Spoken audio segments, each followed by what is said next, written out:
sa pointe le mont Ararat et que portent depuis les représentants de l'Église arménienne, du catholicos jusqu'au prêtre.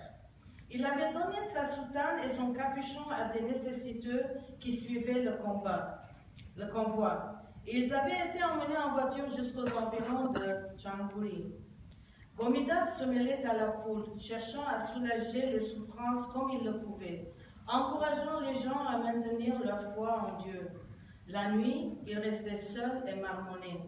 Au début, ses compagnons de route pensaient qu'il priait, mais il ne priait pas. Il parlait à quelqu'un, et si ce quelqu'un était Dieu, alors ses paroles étaient des réprimandes, une sorte de psaume à l'envers, inhabituel pour un prêtre. Et voici qu'un jour, il vit une femme sur le point d'accoucher. Mais avant qu'il puisse s'approcher, un soldat le devance et la serre devant le gonflé et palpitant de la femme. À partir de cet instant, à l'instar d'André Roublev face à la cruauté des Tartares 5 siècles auparavant, Gomidas devint muet.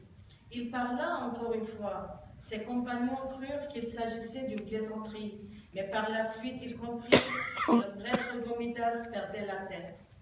Il s'arrêtait de marcher et disait à ses compagnons de convoi, « Ne vous pressez pas, laissez les soldats passer devant. » Puis, au moment où Daniel Varjan était emmené pour être tué, Gomidas fit entendre sa voix une dernière fois, mais il ne parla pas.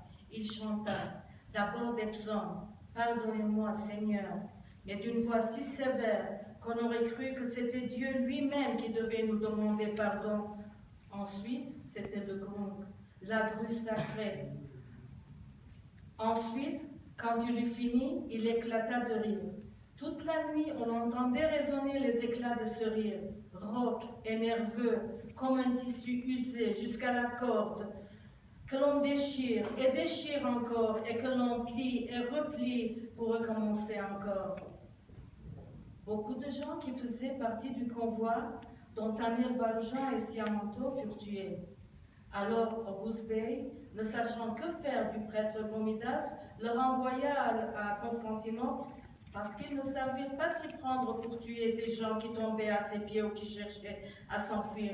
Il savait tuer des gens qui priaient, imploraient, pleuraient ou maudissaient, mais il ne savait pas comment tuer un homme qui riait.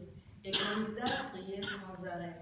C'était un rire inouï, chargé des larmes des souffrants qui défiaient les meurtriers. C'était un rire qui montrait qu'en Gomidas, il n'y avait plus rien à tuer. Julie